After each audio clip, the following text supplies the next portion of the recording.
नमस्कार साथियों, कैसे आप सभी। आशा करता हूँ आप लोग बहुत अच्छे होंगे। साथियों, आज के हम लोग इस वीडियो में संस्कृत में अनुवाद कैसे करें इस विषय में आज हम लोग संस्कृत में शरीर के अंगों का नाम किस प्रकार लिखते हैं तब भोज्य पदार्थों का संस्कृत में नाम किस प्रकार लिखते हैं इस बारे में चर्चा करेंगे। साथियों, इसके पिछले वीडियो में हम लोगों ने विधिलिंग लकार से वाक्य कैसे बनाएं जिसके अंतर्गत हम लोगों ने उसे पढ़ना चाहिए, उन दोनों को पढ़ना चाहिए, उन लोगों को पढ़ना चाहिए, तुम्हें पढ़ना चाहिए, तुम दोनों को पढ़ना चाहिए, तुम लोगों को पढ़ना चाहिए इत्यादि से जितने भी प्रकार के वाक्य बन सकते थे हमने आपको बताया कि आप उन वाक्यों को संस्कृत में किस प्रकार अनुवाद कर सकते हैं।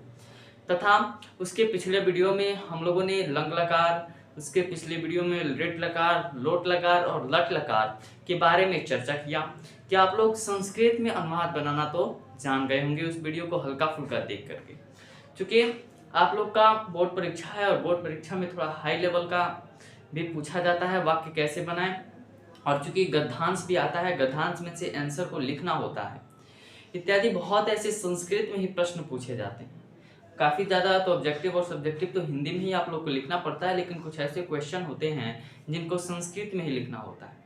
तो उन्हीं बिंदुओं पर बात करते हुए, उन्हीं बिंदुओं को आगे बढ़ाते हुए आज हम लोग कुछ शब्दों को जानेंगे, कुछ डिक्शनरी, संस्कृत डिक्शनरी के कुछ शब्दों को जानेंगे जिनको संस्कृत में क्या कहते हैं। ठीक है, तो आशा करता हूँ आपको यह वीडियो अच्छा लगेगा। अगर अच्छा लगे तो इस वीडियो को ज़्यादा से ज़्यादा शेयर कीजिएगा। ठीक है, आइए देखते हैं।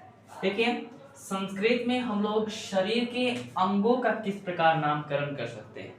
संस्कृत में शरीर के अंगों का हम लोग किस प्रकार नामकरण कर सकते हैं इस बारे में जाने तो जो दिमाग होता है, दिमाग को संस्कृत में हम लोग क्या कहते हैं, मस्तिष्कम कहते हैं। दिमाग को संस्कृत में मस्तिष्कम कहते हैं। नाखून, जो नाखून होता है हम लोगों का, नाखून को नखः कहते हैं। नखः, देखिए आप लोग जब छोटे होंगे तो आप लोग को बताया जाता होगा कि मस्त दिमाग को संस्कृत में क्या अंग्रेजी में क्या कहते हैं, ब्रेन कहते हैं। BRAIN, ब्रेन मीन्स होता है दिमाग। नाखून NAIL, नील, नील मीन्स होता है नाखून। इस प्रकार से आपको अंग्रेजी से मतलब अंग्रेजी में वाक्य बनाना सिखाया जाता होगा तो आप लोग को बताया जाता होगा। हम लोग संस्कृत में वाक्य बना रहे हैं तो इन बिंदुओं पर चर्चा करेंगे कि दिमाग को संस्कृत में हम लोग मस्तिष्कम कहते हैं, नाखून को संस्कृत में नखः कहते हैं। पसीना जो होता है गर्मियों में बहुत ज़्यादा पसीना हो जाए तो स्वेदः कहते हैं, स्वेदः। पेट, जो पेट है हम लोग का उसको उदरः कहते हैं। पैर, पैर को पादः कहते हैं। मन जो होता है, मन, इसको मनस कहते हैं। माथा हो या सिर हो, दोनों बात एक ही है, या दिमाग मतलब लगभग में एक ही बात हो जाता है, तो इसको हम लोग क्या कहते हैं, मस्तकम कहते हैं। मांस, मांस को संस्कृत में हम लोग मांसम कहते हैं। मुंह, मुंह को संस्कृत में हम लोग आश्यम कहते हैं, आश्यम। और जो मूंछ होता है, मूंछ को संस्कृत में हम लोग कहते हैं समश्रो।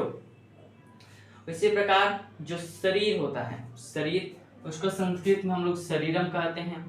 हड्डी को संस्कृत में अस्थि कहते हैं। अस्थि, इस शब्द का आप लोग काफी बार यूज देखे होंगे कि हड्डी को संस्कृत में क्या कहा जाएगा, तो क्या कहा जाएगा, अस्थि कहा जाएगा। हथेली, जो हम लोग का इस प्रकार जो हथेली होता है उसको हम लोग संस्कृत में करतलः कहते हैं। हाथ, हाथ को हम लोग शरीर संस्कृत में क्या कहते हैं, करः कहते हैं। हृदय को उरः कहते हैं। दांत जो होता है उसको हम लोग दो शब्दों से सत्यापित करते हैं, उसको रदनः भी बोल सकते हैं और दसनः भी बोल सकते हैं। तो क्या देखा आप लोगों ने कि दिमाग को संस्कृत में मस्तिष्कम कहते हैं, नाखून को नखः कहते हैं, पसीना को स्वेदः कहते हैं, पेट को उदरः कहते हैं, पैर को पादः, मन को मनस, माथा या सिर को मस्तकम, मांस को मांसम, मुंह को आश्यम, मूंछ को शमश्रो, शरीर का शरीरम, हड्डी का अस्थि, हथेली का करतला, हाथ का करः, हृदय का उरः, दांत को रदनः या दशनः दोनों कर सकते हैं। अब आइए, कुछ भोज्य पदार्थ हैं, उन भोज्य पदार्थों को संस्कृत में नामकरण किस प्रकार करते हैं इस बारे में जानते हैं। तो आप लोगों ने खिचड़ी तो खाया होगा, जब छोटे होंगे तो विद्यालय में पढ़ने जाते होंगे तो खिचड़ी मिलता था। तो खिचड़ी को संस्कृत में क्या कहते हैं, कृशरः कहते हैं। खिचड़ी को संस्कृत में कृशरः कहते हैं। अन्न को संस्कृत में हम लोग अन्नम कहते हैं। अब अन्न में बहुत ऐसे भोज्य पदार्थ है, जब सब भोज्य पदार्थ अन्न ही आता है। तो अन्न बोला जाए तो संस्कृत में इसको अन्नम कहते हैं। आटा, आटा को चूर्णम कहते हैं, चूर्णम। चूरन आप लोग खाए होंगे, जब प्रसाद वितरण होता है तो आटा को भूज दिया जाता है, उसे चूरन बनाया जाता है, तो आटा को क्या कहते हैं, चूर्णम कहते हैं। गेहूं, गेहूं का रोटी मतलब गेहूं को जो आटा पिसवाया जाता है उसको गेहूं को क्या बोलते हैं, गोधुमा कहते हैं।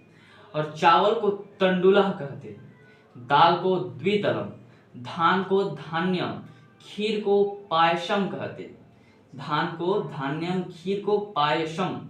चटनी आप लोगों ने खाई होगी, चटनी को संस्कृत में अवलेह कहते हैं। जलेबी, जलेबी तो काफी मनपसंद मिठाई है, तो इसको संस्कृत में लोग कुंडलिनी कहते हैं। जलेबी को संस्कृत में क्या कहते हैं, कुंडलिनी कहते हैं। दही, दही को संस्कृत में हम लोग दधी कहते हैं।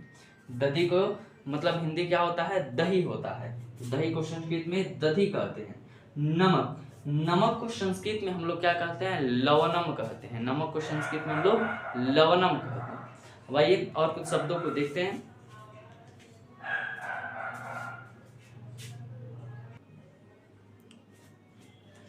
आइए, हम लोगों ने दही को दधी और नमक को लवणम कहते हैं, यहाँ तक तो देखा था। अब आइए और देखते हैं, जैसे कि मीठा, मीठा को मिष्ठानम कहते हैं। लड्डू को मोदकः कहते हैं, मोदकः गणेश जी का मनपसंद मिठाई। शक्कर, चीनी आप लोग खाए होंगे तो उसको शर्करा कहते हैं। नारियल, नारियल को नारिकेलम कहते हैं। सेव, सेव को सेवम कहते हैं। घी, घी आप लोग खाए होंगे उसको घृतम कहते हैं। चीनी को सीता कहते हैं। ठंडा को शीतल कहते हैं। दाल को शुपम कहते हैं। मक्खन को नवनीतम कहते हैं। रोटी को करपटिका कहते हैं, करपटिका। और शहद को मधु, आम को आम्रम, नींबू को जंबीरम कहते हैं।